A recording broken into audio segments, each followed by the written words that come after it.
On a un matériau hybride et caméléon qui nous permet vraiment de répondre à un large spectre de chantiers.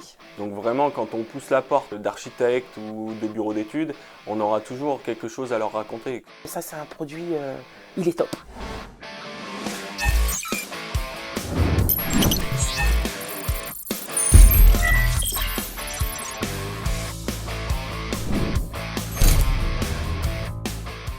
Alors le métier de prescripteur, pour moi, on est un peu les ambassadeurs d'une marque, je dirais. Et on est là pour promouvoir cette marque et la prescrire, un petit peu comme un médecin fait sa petite ordonnance. De manière à leur donner le meilleur produit que nous avons à notre catalogue pour répondre à leurs demandes.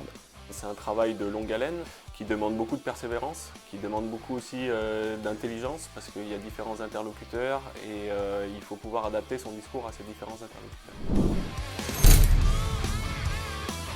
Alors nous, en tant que prescripteurs, on intervient à la genèse du projet. Par le biais de notre réseau sur le territoire, on va avoir vent de ce futur projet. On va démarcher tous les intervenants, donc vous avez la maîtrise d'ouvrage, le maître d'œuvre, leur parler de nous, leur faire découvrir la marque s'ils ne la connaissent pas, leur démontrer par A plus B qu'est-ce qu'on peut leur apporter sur leur projet comme valeur ajoutée.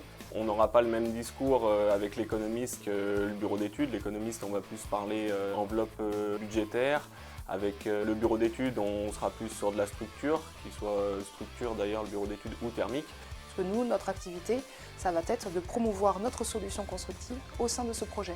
Et en fonction de ça, nous, on va s'assurer, le prescripteur, que nos recommandations sur la gamme de produits est bien inscrite au cahier des charges pour pouvoir ensuite passer l'appel d'offres.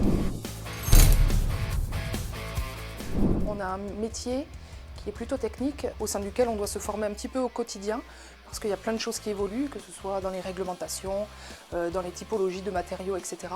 Donc c'est vrai qu'il faut qu'on reste assez connecté, à l'affût de tout ce qui se passe un petit peu dans notre secteur d'activité. Parce que tout n'arrive pas tout cuit dans la bouche, il faut chercher. Donc il faut être patient, il faut être minutieux, méthodique. Le petit plus chez Xella pour la prescription, je pense que c'est surtout l'environnement qu'on peut avoir avec nos différentes équipes avec qui on travaille, que ce soit le bureau d'études qui travaille avec la prescription en amont des projets, et ensuite aussi les techniciens démonstrateurs qui sont là pour accompagner les maçons, les artisans sur les chantiers.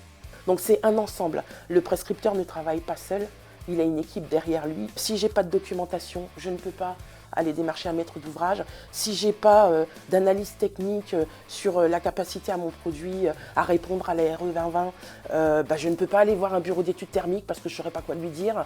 C'est pour ça qu'on dit que Xella, c'est une grande famille, c'est une grande équipe. Le béton cellulaire, l'avantage qu'il a, c'est qu'il peut s'adapter à tout type de segments. On peut aller sur du tertiaire, sur du collectif, sur de la maison individuelle. En passant par des murs coupe-feu, en passant par de la réhabilitation énergétique et thermique. Donc c'est vrai que ça nous permet d'avoir un large spectre de projets sur lesquels on peut se positionner. Il est facile d'utilisation, il répond à la RE 2020, c'est quand même le mode constructif de demain, il est top.